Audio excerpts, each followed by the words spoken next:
المؤسسات الجامعية اللي ولا ضروري، وكذلك تكلمنا على الخدمات الجامعية وما وفرته الخدمات الجامعية في هذا الإطار، وخاصة علاقتها مع المؤسسات البيداغوجية اللي كان فيه في كثير من السنوات السابقة كان فيه خلل ولا اختلالات بين المؤسسة البيداغوجية والمؤسسة الجامعية، المؤسسة للخدمات الجامعية.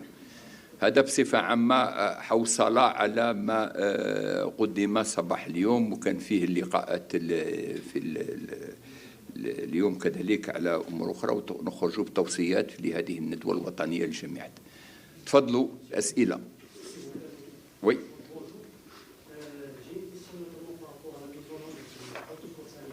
وي.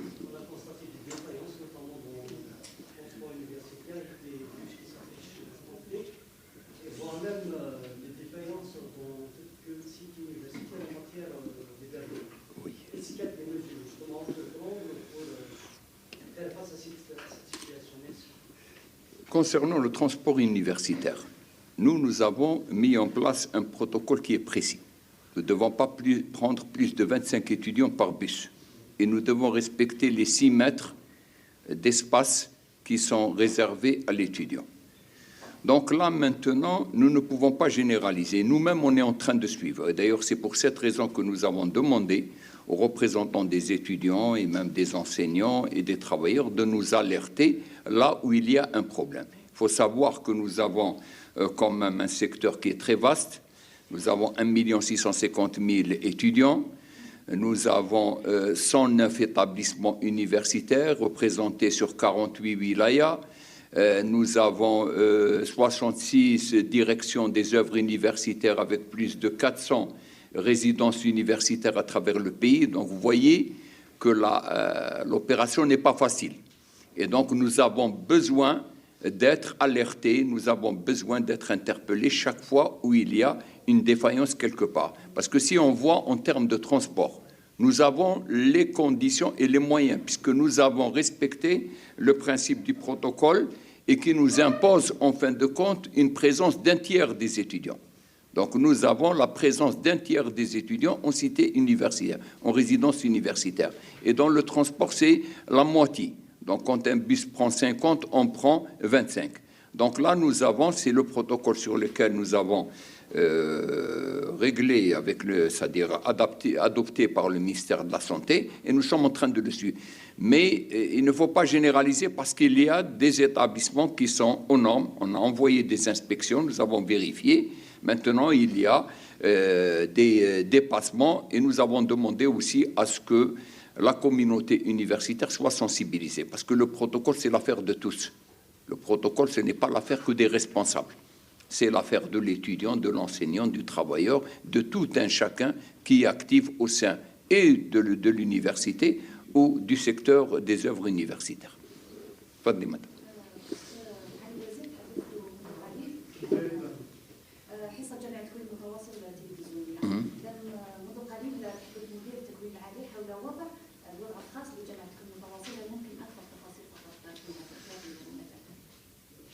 هي فيما يخص التكوين جامعة التكوين المتواصل الآن رانا نفكروا راهي في تصور نحوسوا نعطوا تصور جديد لجامعة التكوين المتواصل في الوضعية الآن اللي رانا نتكلموا على تشجيع وتعزيز التعليم عن بعد. ونظن هي راه عندها تجربة فيما يخص التعليم عن بعد. ماذا بينا هذه التجربة تتعمم على كل المؤسسات الجامعية وتكون رائدة في هذا التصور هذا وتنجم تساعد في إطار التكوين. لأن كان تكلم المدير العام ما قبل على تكوين الأساتذة اللي بيستعملوا التعليم عن بعد، تكوينهم في هذا المجال، لأن من الصعوبات اللي تلقيناها في تطبيق التعليم عن بعد كان صعوبات تقنية ما يخص الانترنت، شبكة الانترنت والتدفق، وكذلك صعوبات من ناحية تكوين الأساتذة اللي للمرة الأولى بصفة عامة يتعاملوا مع هذا النمط التكويني. ولهذا احنا ماذا بينا جامعة التكوين المتوسط تدخل في هذا التصور وتجعل هذه التجربة تاع في التصور تجعلها وتعممها على المؤسسات الجامعية. شكرا. تفضل. السلام عليكم. عبد الحكيم جريدة النصر. معالي الوزير، في حال ما اذا لا قدر الله يعني فيه ظهر يعني نقول شيء ثالث من هذا الفيروس يعني تم اتخاذ اجراءات اكثر صرامه يعني الى اي مدى انه الجامعه او الجامعات عبر الوطن مستعده للتعليم عن بعد؟ وهل يعني فيه تخطيط في هذا المجال؟ هل يعني التجربه تاع الاشهر الماضيه قدرت تمد نوع من الحلول باش نردوا على الاقل نستقبلوا ممكن 30% من الطلبه في الجامعات فقط في حين ال 70% يعتمدوا على التكوين عن بعد؟ هي في الحقيقة العمل اللي رانا نقوم به الآن، وتكلمت مع كل المؤسسات راهي تدير كل الجهد تاعها لتعزيز التعليم عن بعد وتحسن قدراتها في التعليم عن بعد. ولكن في هذه الحالة كذلك أعطينا السلطة التقديرية للمؤسسة الجامعية، لأن الوضعية الوبائية ماشي هي نفس الوضعية من ولاية إلى أخرى ومن مؤسسة جامعية إلى أخرى. ولهذا أعطينا الفرصة للمؤسسات باش تتلائم مع الوضعية الصحية وكذلك تقوم بتشجيع الإمكانيات خاصة التكوين، لأن الآن قلنا باللي فيه راح نحسنوا تكوين الأساتذة في هذا الإطار باش تكون عندهم أحسن مرونة وأحسن استغلال في هذا الإطار. شكرا. تفضل. نفس إصلاح الإعلامي، هل سيتم إلغاء عديد من التخصصات؟ وهناك من يتحدث عن تجاذب في مقاييس التدريس وبعدها عن الواقع الاقتصادي. ما فهمتش مليح السؤال. يعني تقييم النظام الإعلامي. وي. وهل سيتم يعني إلغاء عديد من التخصصات؟ لا، احنا دورنا ماشي إلغاء عدد التخصصات، قلنا أن الألم دي هو إصلاح اللي يعتمدوا عليه نقولوا بلدان كثيرة خاصة بلدان أوروبية، وبدا هو الاعتبار تاعو بدا من بلدان شمال أمريكا، بدا من تما، بدا من النظام الأمني، بدا من شمال أمريكا وتعمم على الدول الأوروبية. وإحنا الآن خدينا هذا النظام وبدينا نطبقوا ليه وخدينا خصوصية الجزائر، لأن النظام كل واحد يتبقى على خصوصية البلاد اللي راه موجود فيه. الآن احنا ماشي إلغاء التخصصات، تلاؤم التخصصات مع المحيط الاقتصادي والاجتماعي، هذا هو الهدف تاعنا. لأن كاين مهن جديدة، il y a de nouveaux métiers، كاين مهن جديدة وكاين مهن اللي بالك نوصلوا لها في 2030 اللي نبداو من دروك نوجدوا لها، لأن كاين مهن جديدة اللي راهي موجودة الآن وكاين مهن منتظرة اللي رانا نتكلموا عليها فيما يخص مثلا الرقمنة. ماذا بينا نبداو نوجدوا الإطارات من الآن، ماشي تامين المهن هذوك توصل ونبقاو عندك نفكروا، لأن الإطار ما نجموش نكونوه في 3 أشهر ولا 4. الإطار بالأقلية 3 سنوات ولا 5 سنوات، لا كان في الليسانس ولا في الماستر، وهذا يتطلب جهود كبيرة. أولا الجهد الأول هو كل ما يتعلق بالمسار، تقديم المسار وتحضير المسار، هذا ثاني يتطلب بالأقلية سنة لتحضير المسار، ومن بعد نوجدوا للطالب اللي ياخذ 3 سنوات. ولهذا احنا الآن رانا نقوم بإعادة النظر، ماشي إلغاء، إعادة النظر في التخصصات باش هذه التخصصات تتلائم مع المحيط الاقتصادي والاجتماعي وتجاوب على التحدي اللي يتعلق بتشغيلية خريجي الجامعات. تفضلي. Concernant les cités universitaires, il y a une conseil de dire un seul étudiant par chambre. Qu'en est-il des autres Centro. Les autres étudiants, c'est-à-dire nous on sait que généralement il y a 2-3 étudiants par chambre. Oui. C'est-à-dire qu'en est-il des autres étudiants si on met un seul étudiant par chambre? Non, le principe c'est pas un seul étudiant. Le principe c'est que nous avons organisé les enseignements différemment. puisque nous les avons organisés par groupe d'étudiants. Donc nous faisons en sorte qu'au niveau des œuvres universitaires, il y aura une présence qu'un tiers des étudiants. C'est la réponse, en fin de compte, même s'ils sont 3, mais à partir du moment où la présence est d'un tiers, il y aura un seul étudiant. Donc toute l'organisation pédagogique, nous l'avons organisée en groupe d'étudiants. Donc on fait en sorte qu'il n'y ait pas la totalité des étudiants qui soient présents au niveau de l'université, donc avec leur impact sur les œuvres universitaires. C'est sinon impossible de respecter le protocole. Si tous les étudiants, comme je l'ai dit, nous avons 1 650 000 étudiants, si tous les étudiants seront présents dans les campus, impossible d'assurer le protocole sanitaire au sein des campus et encore moins au sein des œuvres universitaires, sachant que les œuvres universitaires, de manière générale, représentent un tiers, les résidents représentent un tiers de l'effectif total des étudiants qui sont en formation. Fadli, madame. Quand on parle de l'enseignement à distance, automatiquement on parle d'Internet, chose qui brille de son absence. Comment allez-vous faire ça? J'en ai parlé dans mon discours, mais je vais le préciser. Nous avons été les premiers alertés. Oui, c'est ça. Oui.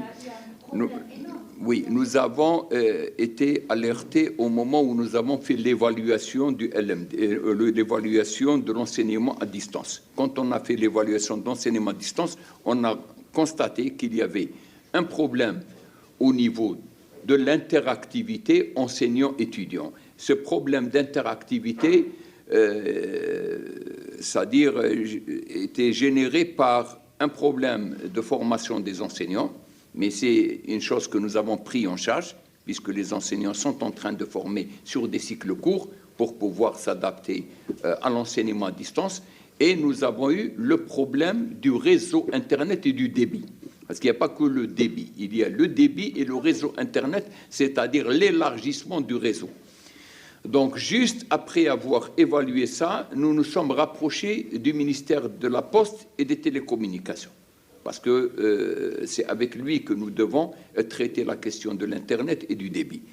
Et nous avons mis en place un groupe de travail mixte entre les deux ministères qui a travaillé sur la question du débit et du réseau. Et nous sommes sortis avec des conclusions pour augmenter le débit donc, des universités et de l'élargir, et élargir aussi le réseau à même des universités du Sud. Oui, mais le problème, il n'y a pas qu'uniquement des universités, dans des résidences. Oui. Non, non, quand je dis c'est le réseau, hein, c'est-à-dire élargir le réseau. Quand on parle... Quand on... Oui. Ah non, non, non. Quand on parle de l'élargissement, il n'y a pas que les universités. Quand on parle de l'élargissement, oui. Quand, non, mais écoutez, nous sommes en train... Là, vous avez raison. Non, non, vous avez raison. Nous sommes confrontés à une situation. Maintenant, nous avons déterminé le problème. Nous avons mis en place des procédures. Je l'ai dit ce matin, la première procédure, c'est le renouvellement des équipements. Les équipements actuels ont été déterminés par rapport à un réseau précis et un débit précis. Donc, nous avons lancé un cahier de charges pour acquérir de nouveaux équipements. Ça ne sert à rien de dire on va augmenter le débit, mais avec quel équipement? Donc, nous avons pris les devants pour pouvoir changer les équipements et pouvoir élargir le réseau et augmenter le débit. C'est ce que nous sommes en train de faire. Nous l'avons dit que ça va, oui, ça va prendre du temps, mais c'est une nouvelle expérience. Nous sommes en train. Oh non, non, non, non, les études, ils ont commencé avec les moyens de bord, parce qu'il n'y a pas que l'augmentation du réseau, il y a actuellement l'utilisation de toutes les techniques. Monsieur le directeur général des enseignements, il avait dit, toutes les techniques de communication qui sont en train d'être utilisées ont été utilisées. On est en train de développer la formation dont nous sommes maîtres, parce que ça, c'est nos enseignants. Ça, c'est nous pouvons la prendre en charge. Ça, c'est de notre mission, c'est la mission formation. Maintenant, concernant à l'amélioration du réseau et du débit, nous sommes en train de le prendre en charge dans le cadre d'un renouvellement des équipements. Nous essayons de faire le maximum pour accélérer, mais il faut partir avec l'idée que nous avons été tous pris au dépourvu. Personne ne s'attendait. J'ai dit que si on revient en marche arrière, l'expérience de l'enseignement à distance concernait à peu près 10% des établissements. Donc c'était quelques établissements qui étaient les mieux dotés, aussi bien en équipement qu'en formation. Mais maintenant, à partir du moment de sa généralisation, nous sommes en train de faire un effort pour pouvoir améliorer. En attendant, nous avons quand même des cours qui sont sur les plateformes. Nous avons une partie présentielle. D'ailleurs, c'est pour cette raison, tenant compte de cette contrainte, que nous avons prévu 16 heures de présentiel par semaine qui représentent les 2/3 du parcours de formation, donc 16 heures. Et les 16 heures concernent les enseignements fondamentaux, c'est-à-dire là où les étudiants ont soulevé le plus de problèmes. Parce que ce n'est pas dans les enseignements de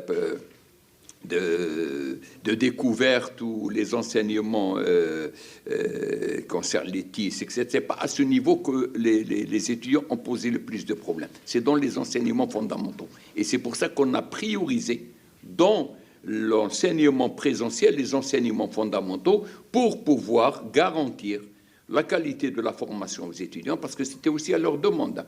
C'était tout ça, c'était dans le cadre d'une évaluation qui a été menée par les étudiants et l'administration et les enseignants, et nous sommes sortis avec cette proposition. C'est de dire, priorisons l'enseignement à distance pour les unités d'enseignement de découverte et priorisons les unités fondamentales au niveau du présentiel. Et c'est un peu le schéma actuellement que nous avons offert aux établissements et chacun est en train de l'adapter à son contexte. En attendant, bien sûr, d'aller vers l'objectif. On ne peut pas généraliser, aucun pays du monde n'a généralisé l'enseignement à distance à toutes les... Aucun, y compris les pays les plus développés. Je suis en contact avec eux.